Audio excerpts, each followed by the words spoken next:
Hello, good afternoon, evening, morning, wherever you are, and welcome to Pulp Today number 30. Crazy.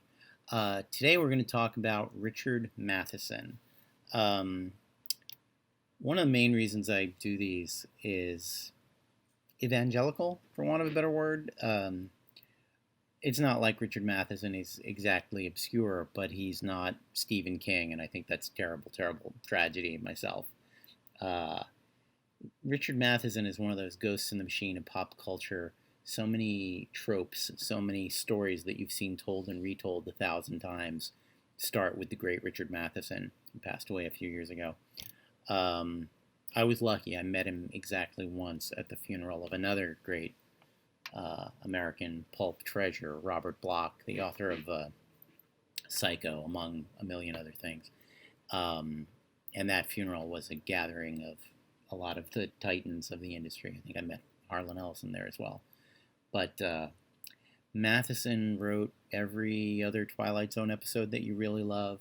Matheson wrote the Star Trek episode where Captain Kirk gets split in two, and we meditate on the need for good and evil in every man.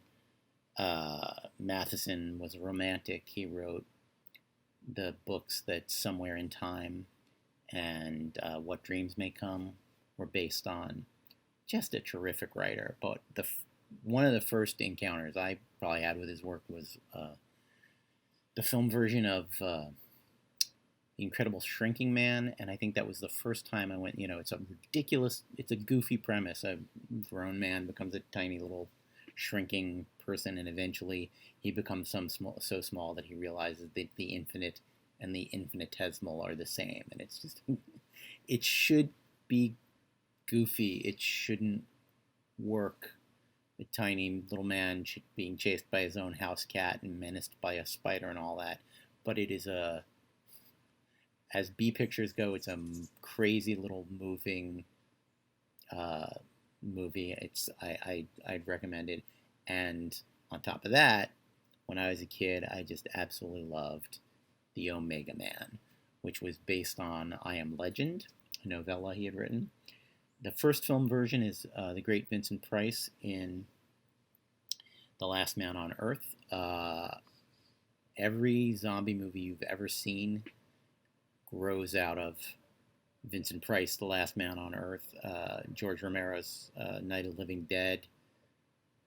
If you go back and see the Vincent Price movie, the imagery, the feelings, it's just taking Last Man on Earth and adding a lot of gore to it.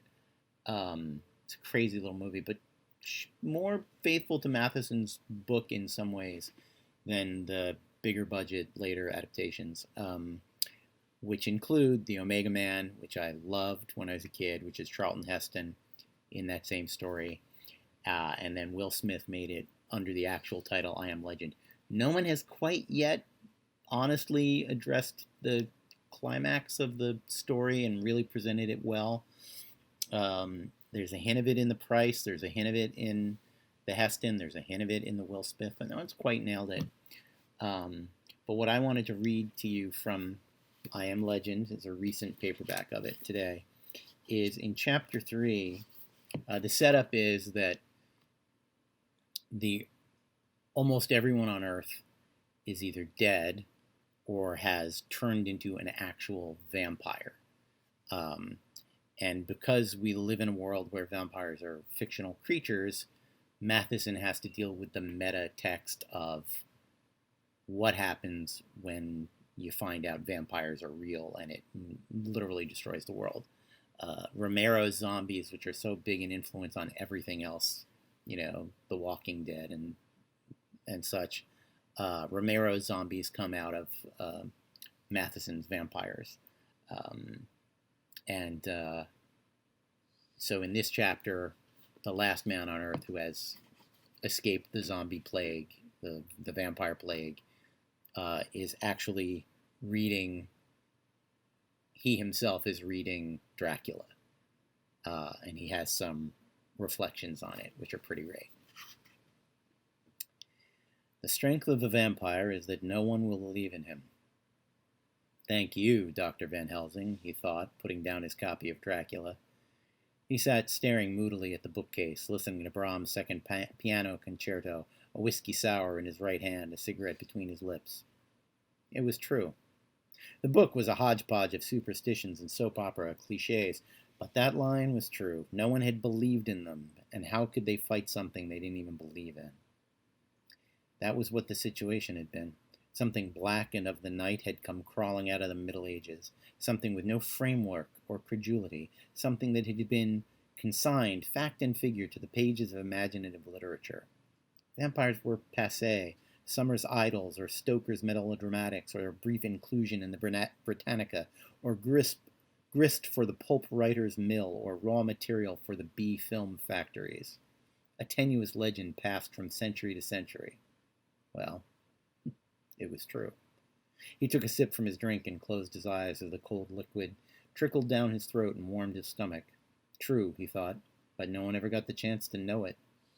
Oh, they knew it was something, but it couldn't be that, not that. That was imagination. That was superstition. There was no such thing as that. And before science had caught up with legend, the legend had swallowed science and everything. He hadn't found any Dowling that day. He hadn't checked the generator. He hadn't cleaned up the pieces of mirror. He hadn't eaten supper. He'd lost his appetite. That wasn't hard. He lost it most of the time. He couldn't do the things he'd done all afternoon and then come home to a hearty meal. Not even after 5 months. He thought he had 12 children that afternoon, and he finished his drink in 2 swallows. He blinked and the room wavered a little before him. You're getting blotto, Father, he told himself. So what, he returned. Has anyone more right? He tossed the book across the room. Begone, Van Helsing and Mina and Jonathan and blood-eyed Count and all figments, all driveling extrapolations on a somber theme. A coughing chuckle emptied itself from his throat. Outside, Ben Cortman called for him to come out. Be right out, Benny, he thought. As soon as I get my tuxedo on. He shuddered and gritted his teeth together. Be right out. Well, why not? Why not go out? It's a sure way to be free of them. Be one of them. He chuckled at the simplicity of it, then shoved himself up and walked crookedly to the bar. Why not? His mind plodded on. Why go through all this complexity when a flung open door and a few steps would end it? For the life of him, he didn't know. There was, of course, the faint possibility that others like him existed somewhere, trying to go on, hoping that someday they would be among their own kind again. But how could he ever find them if they weren't within a day's drive of his house? He shrugged and poured more whiskey in the glass. He'd given up the use of jiggers months ago. Garlic on the windows and nets over the hothouse and burn the bodies and cart the rocks away, and fraction of an inch by fraction of an inch reduce their unholy numbers. Why kid himself? He'd never find anyone else. His body dropped down heavily on the chair. Here we are, Kitty, sitting like a bug in a rug, snugly, surrounded by a battalion of bloodsuckers who wish no more than to sip freely of my bonded 100 proof hemoglobin. Have a drink, men. This one's really on me. His face twisted into an expression of raw, unqualified hatred. Bastards. I'll kill every mother's son of you before I'll give in.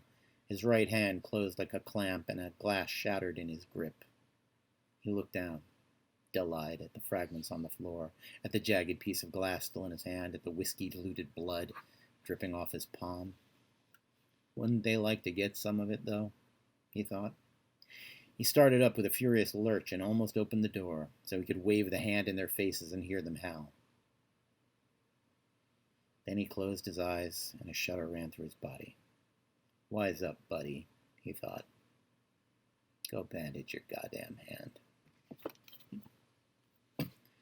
I Am Legend, Richard Matheson. The man was an incredible writer, was a factory of science fiction, fantasy, and horror ideas. Just a giant in the creation of pop culture and pop culture mythology. And I will admit that I have a crass commercial angle to reading from I Am Legend today.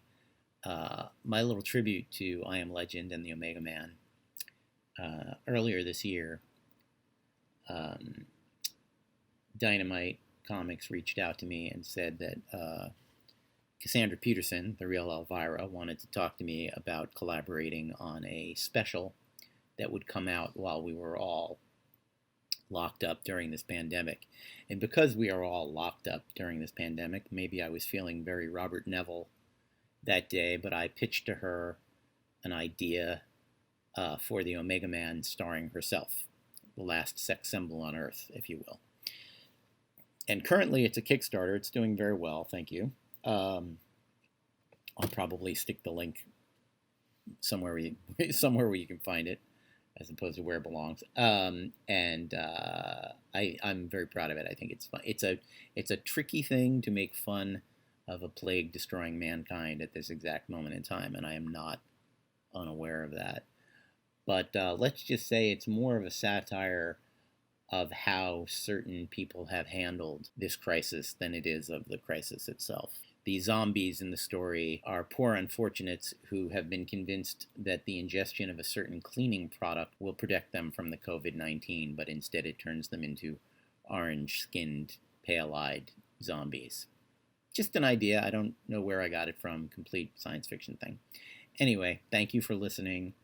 Check out, it's called The Omega Man, a title that the artist Dave Acosta came up with, which I am in love with.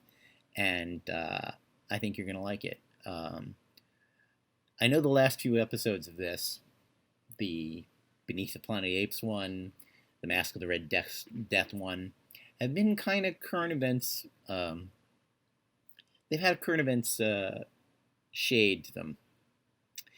And man, I hope we're headed for a future where I don't have to keep commenting on this stuff every week.